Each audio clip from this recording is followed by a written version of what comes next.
Welcome back. You must be tired. I have dinner ready for you.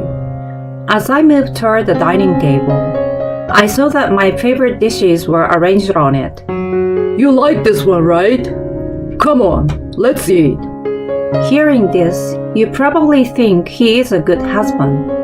But in reality, until yesterday, he had not done any household chores and treated me like a maid, scolding me all the time. What's this? Oh, it's nothing. It's just a thank you for always taking care of me. Come on, hurry up and let's eat. He said with a smile, urging me on. He didn't know that I already knew the real reason he was being so kind to me.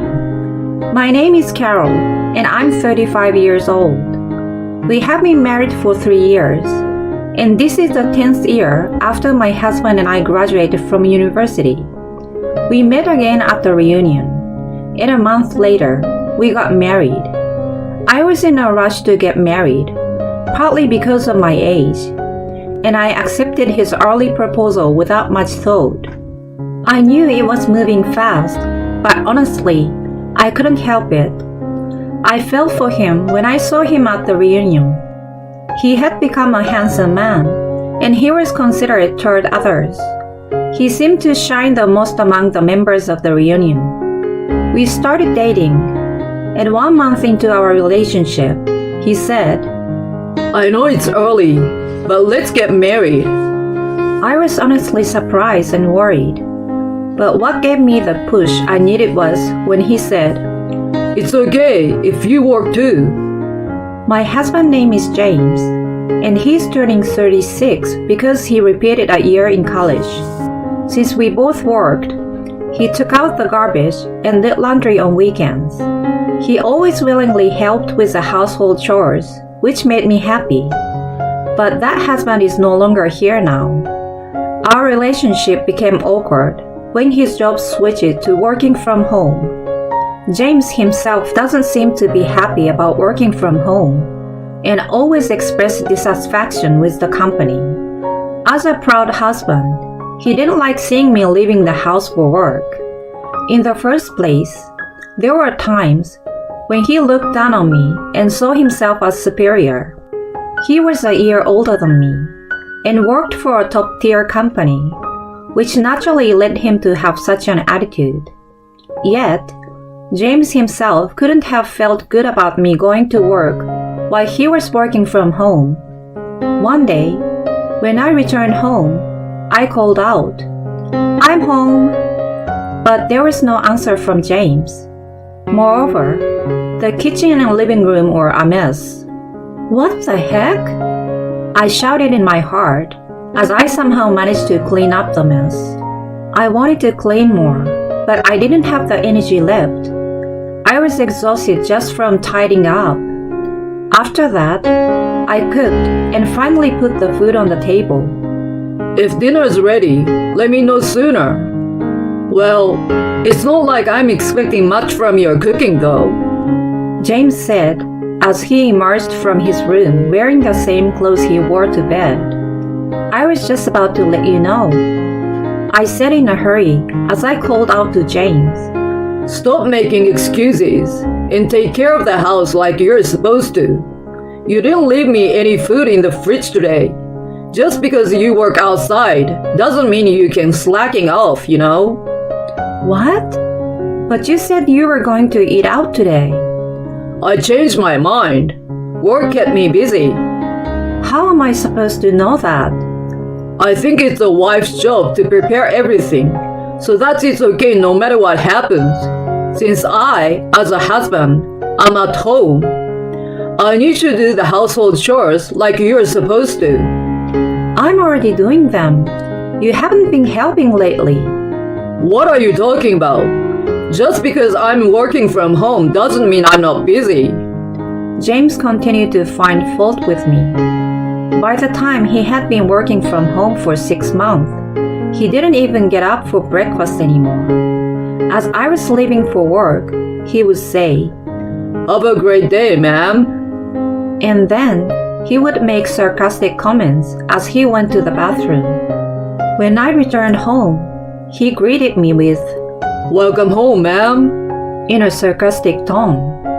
It was then that things got really bad. His mood would suddenly change, and he would say things like, "I couldn't work today because of you. You didn't wash my mug from yesterday. If you had washed it, my documents wouldn't have gotten dirty from the coffee. "Well, you could have washed it yourself. You're neglecting your household duties." I'm trying my best while I work."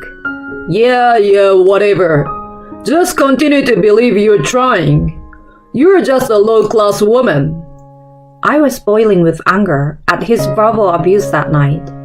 From then on, our conversations became minimal and awkward. However, one day, when I returned home, I was surprised to find that the living room was spotless, unlike before. I couldn't believe my ears after what happened next. Welcome back. You must be tired. I have dinner ready for you. As I moved toward the dining table, I saw that my favorite dishes were arranged on it. What is all this? You like it, right? Come on, let's eat. This tastes just the way I like. How did you know? Oh, remember when we talked about different flavors? When you cooked for me before we got married? In the seasoning rack in the kitchen, there were also seasonings that I used to prefer before we got married, and I felt a momentary discomfort in my husband's voice, but I thought it might be because he was just shy. When he cooked curry rice, I was surprised that my husband, who preferred pork, used beef, and even bay leaves to get rid of the odor. The cleaning was also more thorough, and the house was so clean that it was unrecognizable. Was he always capable? I thought to myself and felt uneasy. Things continued like this for a month, so I told him I would cook that night and left for work. When I returned, I cooked us dinner. I decided to tell him my feelings while having dinner. "Thank you for always helping me. Where did you learn to cook and clean like that?" I asked him while expressing gratitude. It's great that you can learn from online videos when you search for it. Even cooking? Yeah, that's right. I do it while watching. While watching, huh? You're skillful. Well, there's nothing I can't do. My husband said. But as far as I know, that dish is exquisite. Just watching YouTube, huh? I was feeling a sense of distrust. Even so, I felt relieved to have a kind husband and started talking to him. "Hey, do you want to start thinking about having children soon?" Oh, I'm feeling a bit sick today. Is it okay if we don't try tonight? My husband froze at my words and changed the subject. I wanted to continue talking about our fertility journey, but with work getting busier, we never got the chance. One day, my junior colleague Paige invited me to lunch. She's 2 years younger than me and has a straightforward personality.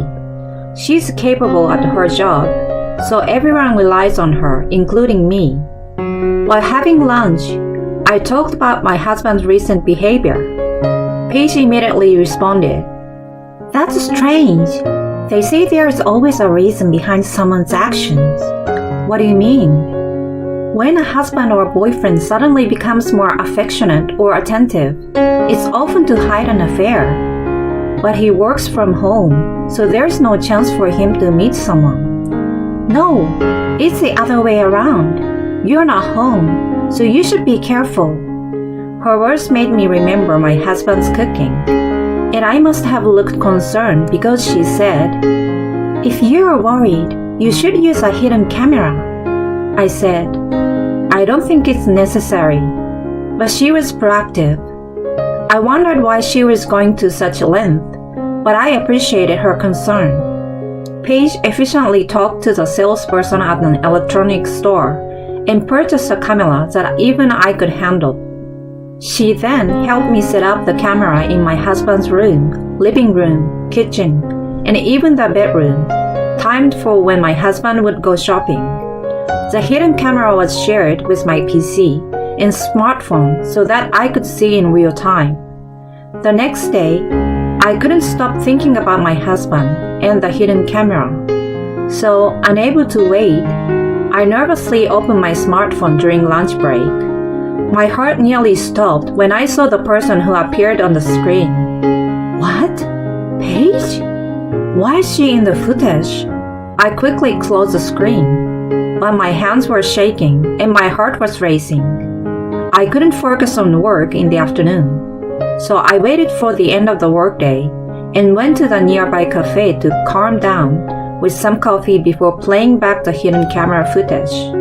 James prepared his computer and was skilled in his work during the start of the web conference. However, when the meeting ended and the conference screen closed, he reached for his smartphone and began doing something on it. Then, he moved to the living room, and shortly after, the doorbell rang. He seems to have gone to the front door and disappeared from the living room. As soon as he reappeared, my body leaned forward to try to catch a glimpse of the woman next to him. It is Paige. I was shocked to the point where my heart almost jumped out of my chest. She had always listened to me talk about my husband and had been on my side, and she had even suggested the hidden camera. I was in a state of panic beyond words. Furthermore, I saw an unbelievable scene of the two of them captured on the hidden camera in the bedroom. I think I was beyond panic and in the state of shock. Are you okay, ma'am? The voice of the waiter brought me back to my senses. I switched my phone to call Paige and dialed her number. Before I questioned my husband, I wanted to hear Paige's story. You finally watched it. I'm glad, Paige said as she asked the waiter to use the private room. As soon as we entered, I asked her, What's going on, Paige? Did you intentionally set this up? There is a reason for this. Anyway, please take this video to the law firm. I don't understand. Can you explain it to me? Then she told me about her and my husband's history. From the beginning of her story, my head began to spin. Before my husband and I started dating, she was dating him. She turned pale when she found out that the groom of the wedding I invited her to, James, was the man she was dating. Although she cut off contact with him after our wedding and ignored him, my husband apparently contacted her and said, I will break up with that woman soon, so wait for me. She was curious about his true intentions, so she went to ask him. Since then, he had been telling her about his complaints about me during meals ever since. I had already decided that I wouldn't have a relationship beyond meals, but his bad-mouthing and attitude toward you were too much, so I came up with a plan for this hidden camera. But if that's the case, you become his affair partner. Yes, I'm aware of that. She apologized to me and continued the story. She had planned our divorce at the risk of being claimed for compensation. She deliberately approached my husband, went in and out of our house, and did unnatural cleaning and tidying up while preparing homemade dishes to make me suspect him of having an affair. She thought that the scene would be advantageous evidence in the divorce negotiations and came up with the idea of the hidden camera. Why did you go that far? You're also a victim of my husband, I said, emphasizing my tone. Tears welled up in her eyes as she said, Please watch the kitchen video, Carol. I learned more shocking facts from the kitchen video and her story. In the video, my husband was adding something to the food every time after Paige left. According to Paige, James apparently said to her, My wife is infertile, so eventually I will divorce her because of it. Furthermore, he let slip in high spirits. I'm researching herbs to make her infertile. Paige apologized, saying, I was asked to do it, but I was the one making the herb and spicy food. You are not to blame. It's the terrible husband who's at fault. I'm sorry. Please go to the lawyer's office right away. You're also a victim. It must have been tough for you too. I won't let this evidence you let me have by sacrificing yourself go to waste. Before we knew it, we were holding hands and crying. We put the smartphone with the video in the bag and left the shop. Although I returned home later than usual, James started preparing dinner with kind words. I'm sorry, I don't have much of an appetite today, so I'm going to have something light. Wouldn't you eat just this? He offered a small dish with pepper in it. But no matter how much he tried to make me eat it, I didn't feel like eating after just hearing about what he does to the food. James looked troubled, but went to clean up, and I didn't bother to tell him about the video. When he fell asleep, I packed my bags and checked that the video and other evidence were put away in them. The stuff he put in the food was captured in the video, so I also grabbed that and put it in my bag for evidence. The next morning at breakfast, I said, I'm going on a business trip from today, so I won't be able to come back for a while. How long will you be gone? Until the result come out, I guess. Is it that tough of a job?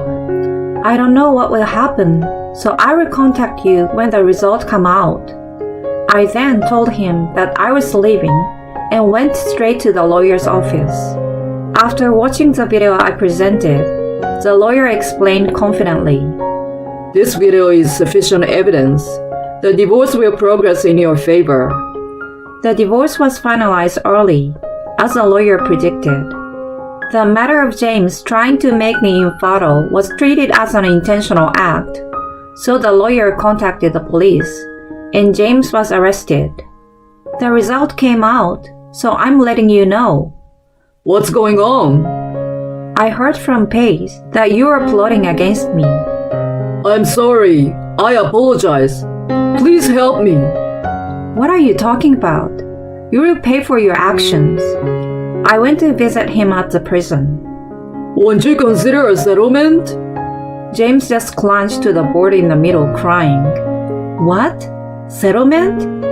You must serve your sentence. Neither Paige nor I will forgive you. You are such a despicable loser. My anger exploded, and I couldn't help but scream the words that my husband once said to me. Later on, Paige admitted to having an affair with my husband and offered to pay me compensation. However, she was also the reason why things ended the way they did. I consulted with a lawyer, and she agreed to pay half the compensation amount after I deducted the gratitude for her. My ex-husband lost his job while serving his sentence, and after his release, he struggled to find work. Paying the compensation was a huge financial burden, and it was his own doing. I was worried about infertility, but fortunately, I was not infertile, and the herb had not affected me.